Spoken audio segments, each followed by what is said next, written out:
Masih dalam masa Paskah, Injil hari ini mengisahkan kepada kita perjumpaan Tuhan Yesus dengan dua orang murid yang berjalan ke Emmaus. Emmaus itu sebuah kampung yang letaknya 11 km di sebelah barat Yerusalem. Hari ini Tuhan Yesus juga mau berjumpa dengan Anda dan saya, dengan teman-teman semua. Di mana Dia mau menjumpai kita di 3 tempat.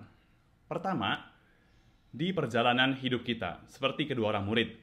Yesus menemui kita dalam situasi yang paling normal dan sederhana dalam hidup kita masing-masing, siapapun kita.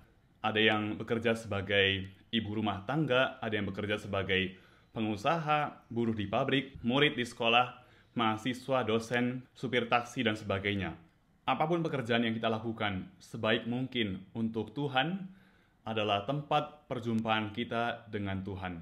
Lalu kedua, Yesus mau menemui kita dalam Ekaristi.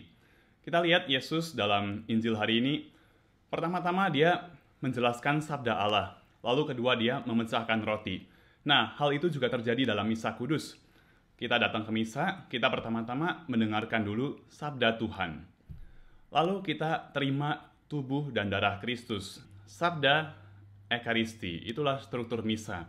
Seringkali kita lihat ya, kalau kita waktu datang ke misa, kita merasa sebagai orang yang berjasa kepada Allah. Nih ya, Allah, aku udah bangun pagi. Lalu aku sekarang duduk diam, berusaha bernyanyi, mendengarkan homili yang membosankan. Tinggal di sana sampai akhir misa, pulang harus susah-susah keluar dari parkiran. Seakan-akan kita yang jadi tuan rumah dan Allah jadi tamunya.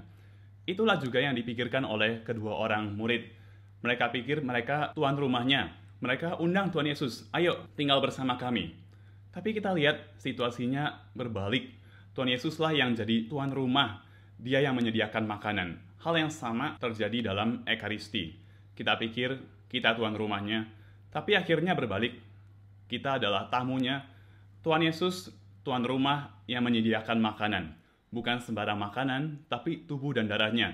Hidupnya sendiri, dirinya sendiri. Kita mau lebih lagi menghargai Ekaristi, terutama di saat-saat seperti ini. Semoga cinta kita pada Ekaristi, keinginan kita untuk kembali lagi datang dalam perayaan Ekaristi di gereja terus tumbuh dan menyala-nyala. Lalu ada tempat ketiga di mana Tuhan Yesus mau menemui kita, yaitu dalam hati kita masing-masing.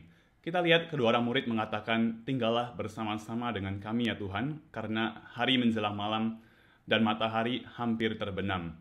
Kita juga mau mengatakan hal yang sama. Dan hal itu sebenarnya adalah doa komuni spiritual. Komuni spiritual itu doa yang memohon supaya Tuhan Yesus tinggal dalam hati kita. Kita boleh pakai kata-kata itu. Tinggallah bersama-sama kami ya Tuhan. Sebab hari sudah senja. Semakin gelap, semakin banyak kesulitan. Tuhan, tinggallah bersama-sama dengan kami. Santo Yohanes Maria Vianney mengatakan bahwa doa komuni spiritual itu seperti hembusan angin pada bara api yang hampir padam. Kalau api udah mau padam, kita kipas-kipas, biarkan angin berembus supaya dia menyala lagi. Nah, kalau cinta kita kepada Allah sudah hampir padam, langsung ucapkan doa komuni spiritual. Tinggallah bersama-sama aku, ya Tuhan, sebab hari sudah mulai senja dan matahari hampir terbenam. Jangan tinggalkan kami, ya Tuhan.